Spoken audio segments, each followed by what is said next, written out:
friends, welcome to Madras Samayal. இன்னைக்கு நம்ம Madras Samayalல சுவையான வாயில போட்டதும் அப்படியே கரஞ்சு போற மாதிரியான கடலை பருப்பு அல்வா எப்படி பண்றதுன்னு பார்க்கலாம். இது பண்றதுக்கு நான் இன்னைக்கு வந்து 1/2 கப் கடலை பருப்பு எடுத்துர்க்கேன். இத வந்து நம்ம அப்படியே வேக வைக்கிறதை விட கொஞ்ச நேரம் ஊற வச்சதுக்கு அப்புறமா வேக வச்சோம் அப்படினா சீக்கிரமா வெந்துரும். இல்ல வந்து கொஞ்சம் டைம் ஆகும். அவ்வளவுதான். 1/2 கப் கடலை பருப்பை தண்ணி சேர்த்து 1 ல இருந்து 2 மணி நேரம் போல ஊற வச்சுக்கோங்க. இப்போ இத வந்து ஒரு குக்கர்ல மாத்திரலாம். கூடவே 5 போல முந்திரி பருப்பு, 1/2 கப் பால், காய்ச்சின பால் இல்ல காய்க்காத பால் ரெண்டுமே எடுத்துக்கலாம். கூடவே 1 கப் தண்ணி சேர்த்து 5 ல இருந்து 6 விசில் போல மிதமான சூடுல நம்ம இத வேக வச்சு எடுக்கணும். இருக்கட்டும்.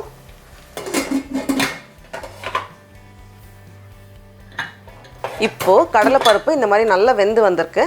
இது வந்து நல்லா ஆறுனதுக்கு அப்புறமா ஒரு மிக்ஸி ஜார்ல மாத்திட்டு நல்லா அரைச்சு இந்த மாதிரி எடுத்துட்டு வந்திருக்கேன். நல்லா ஆறுனதுக்கு அப்புறமா தான் அரைக்கணும். நல்லா அரைப்பட்டு ரெடியா இருக்கு. இப்போ வந்து நம்ம செய்ய ஆரம்பிச்சிடலாம். அதுக்கு ஒரு panல நெய் சேர்த்துக்கோங்க. நான் இன்னைக்கு வந்து மொத்தத்துல 8 டேபிள் ஸ்பூன் நெய் எடுத்துர்க்கேன். இது வந்து 1/2 கப். இதுல இருந்து ஒரு 3 டேபிள் ஸ்பூன் போல நம்ம இப்ப சேர்த்துக்க போறோம். மீதியை வந்து நம்ம அப்புறமா சேர்த்துப்போம். நெய் உருகுனதும் இதுல 10 போல முந்திரி பருப்பு. அதை வந்து 1-2 உடைச்சு வச்சிருக்கேன். அதை சேர்த்துட்டு முந்திரி பருப்பு நல்லா கோல்டன் ப்ரௌன் ஆனதும் இதை எடுத்து நம்ம மாத்தி வச்சிடலாம். இப்போ மறுபடியும் இதே நெய்ல 2 டேபிள் ஸ்பூன் கோதுமை மாவு. கோதுமை மாவு நம்ம சேர்க்கும்போது அல்வாக்கு வந்து நல்ல ஒரு டெக்ஸ்சர் கொடுக்கும்.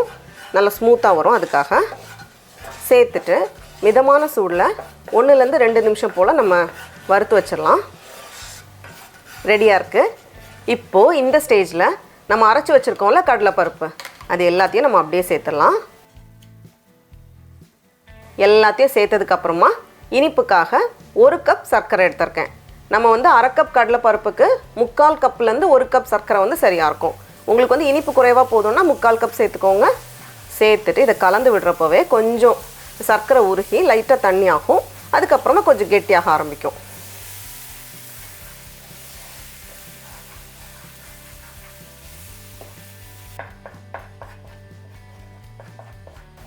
இப்போ பாருங்க கொஞ்சம் கெட்டியாக ஆரம்பிச்சிருக்கு.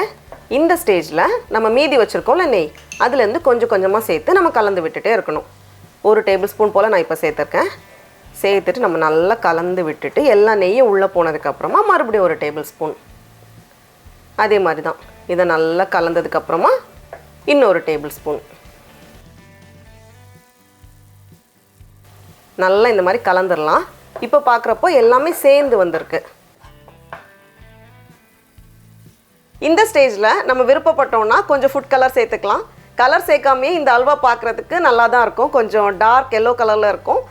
கலர் சேர்த்தோம் அப்படினா இன்னும் கொஞ்சம் பிரைட்டா இருக்கும். அதனால வந்து நான் கொஞ்சம் கலர் சேர்த்துக்கிறேன். கலர் சேர்க்கலனாலும் பரவாயில்லை, நல்லா தான் இருக்கும்.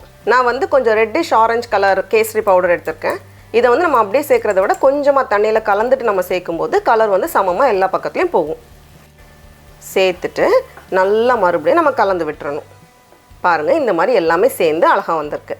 இந்த ஸ்டேஜ்ல நல்லா ரெடி ஆனதுக்கு அப்புறமா நம்ம ஸ்டவ் ஆஃப் பண்ணிட்டு நம்ம ஏற்கனவே வறுத்து வச்சிருந்தோம்ல முந்திரி பருப்பு, அது கூடவே நல்ல வாசனைக்காக கொஞ்சம் ஏலக்காய் தூள், கடைசியா கொஞ்சமா நெய் மீதி இருக்கு 1 டேபிள் ஸ்பூன் போல, அது எல்லாத்தையும் சேர்த்துட்டு மறுபடியும் நம்ம நல்லா கலந்துட்டோம் அப்படின்னா சுட சுட சூப்பரான அல்வா தயார். அவ்வளோதான். பாருங்க பார்க்கவே எவ்வளோ அழகா இருக்குன்னு.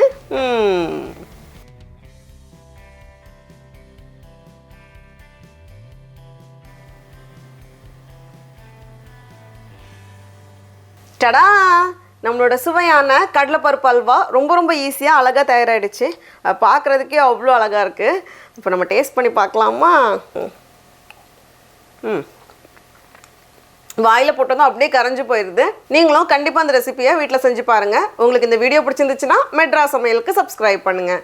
நாவின் சுவையரம்புகள் மலரட்டும்.